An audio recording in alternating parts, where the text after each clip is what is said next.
سنے کون قصہ درد دل، میرا غم گزار چلا گیا۔ حضرت اٹھ کر دیکھیے نا، آپ کے متعلقین شرق و غرب سے تشریف لائے ہیں۔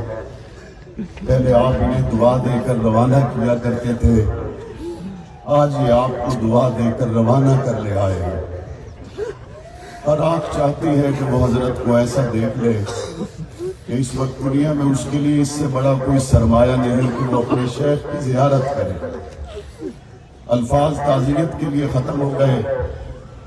میرے والد شہید رحمت اللہ علیہ کی جدائی کا صدمہ اور شہدائے ناموس صحابہ کے قائدین کے صدمات ہم نے برداشت کیے، لیکن جب بھی کبھی ٹھوکر لگی، خانقاہ میں حضرت کے پاس آئے، دست شفقت رکھا، خدا کی قسم ایسے دل پہ مرہم آ جاتی کہ ہم اپنا غم بھول جاتے۔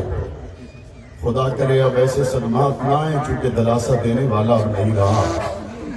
خدا کرے اب ایسے صدمات کسی پر نہ آئیں۔ سرپرستی کرنے والی شخصیت حضرت حافظ پیر ذوالفقار نقشبندی رحمت اللہ علیہ کی شکل میں جو ہمارے سروں پر تھی وہ نہیں رہی۔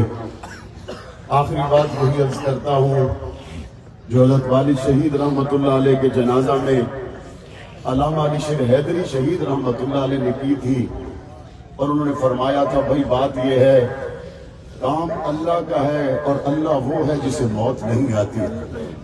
اللہ حی القیوم ہے۔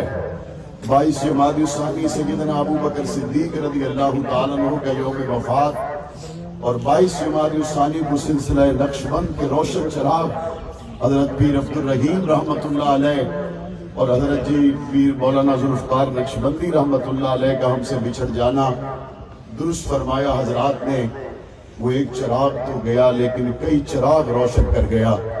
مہد الفقیر کے ساتھ کی نسبتیں ہماری قائم ہیں، قائم رہیں گی انشاءاللہ۔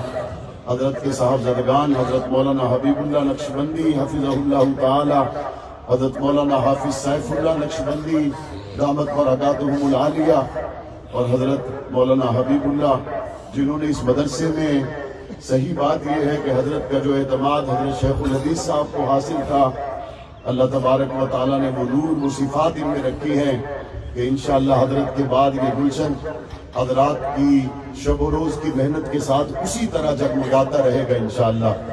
قائد اہل سنت حضرت مولانا محمد احمد لدھیانوی دامت برکاتہم العالیہ عمرہ کے سفر پر تھے، وہ تشریف نہ لا سکے، ان کی طرف سے بھی میں اظہار تعزیت کرتا ہوں۔